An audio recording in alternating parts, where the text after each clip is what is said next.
The International Symposium on Cultural Diplomacy has just ended. Why did you make this journey here? Why did you think it was important for you to come to this symposium? We decided that we've been pretty quiet and secretive and doing diplomacy in a very serious fashion, and as you probably know, diplomacy is always done behind the scenes, so it has to be quiet. But we've seen that the need and the immediacy of the climate change is such that unless we speak publicly, unless we open up, to the people and engage, no longer just the politicians, but the real public, the people who ultimately have the burden of their decisions, and the ones who suffer the most from those, we have to engage them.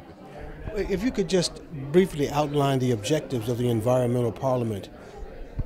Our objective is to act like the Security Council of the United Nations for all things environmental.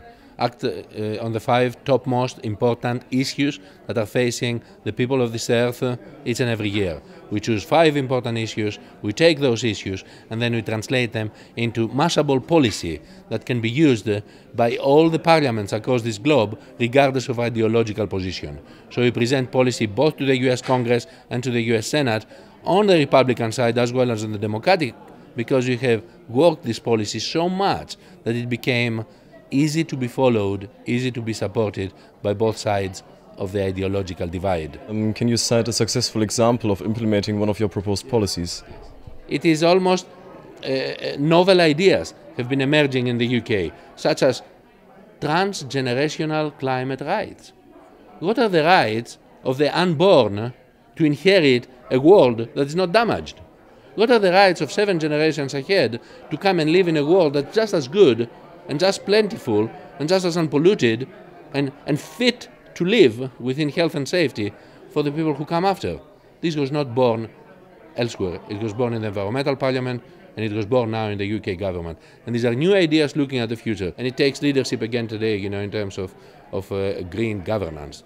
And to that end, I would just so wish that they would move faster. But what can we do, Our aspirations are being met with the art of politics, which is the art of what is possible to be achieved with diplomacy in the world. And if we couple, the UK drive within Europe with Germany's, effectiveness of transferring, the green technology into the marketplace and creating applied, powerful green technology of renewable energy, if we marry these 2 things together within the European Union, we will win. I have no fear of that. If you were to be able to outline or list the tasks that we face, or the problems that we face rather, what would be on that list? We know people are basically good. We know people, are basically willing to act, not only to their own best self-interest, but to the long-term survival of the species. So collectively, they will do the right thing. So it's our job to inform them. Based on every single choice each one of us makes, we can change the world. One man, one woman can actually change the world by an informed decision-making and then an action based upon that. Pano Kroko, it's been an honor, a privilege, and a pleasure to interview you today. And I would think that people would take what you said to heart and seriously contemplate what they're going to do to help in saving our planet. Thank you very much. Thank you. Thank you very much, Douglas. It's a pleasure.